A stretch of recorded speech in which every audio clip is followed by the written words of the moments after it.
Hi అండి. Today my mini vlog. Night అయితే stove, platform, సామాన్లు అన్నీ క్లీనింగ్ చేసుకుని అయితే పడుకుంటాను.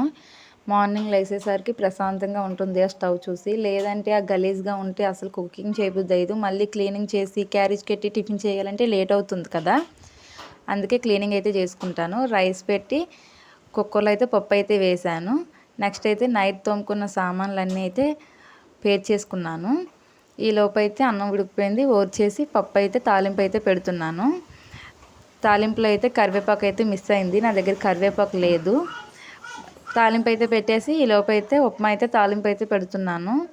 టిఫిన్ చేయడానికి కూడా ఖాళీ లేదు. అప్పటికే మా బావకైతే లేట్ అవుతుంది. ఈరోజు అయితే త్వరగా లేగలేదు, అందుకే ఉప్మా అయితే చేసేస్తున్నాను. ఉప్మా ఉడికేలోపు క్యారేజ్ అయితే కెడుతున్నాను. రైస్ కెట్టేసి పప్పు అయితే కెట్టేశాను. బాక్స్లో పెట్టేసి పక్కనైతే పెట్టాను. ఈలోపు అయితే ఉప్మా అయితే ఉడికిపోయింది.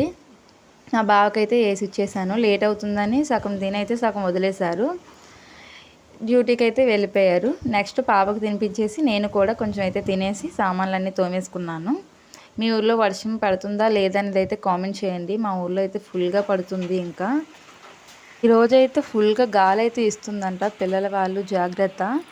Bye bye. లైక్ చేసుకొని సబ్స్క్రైబ్ చేసుకోండి.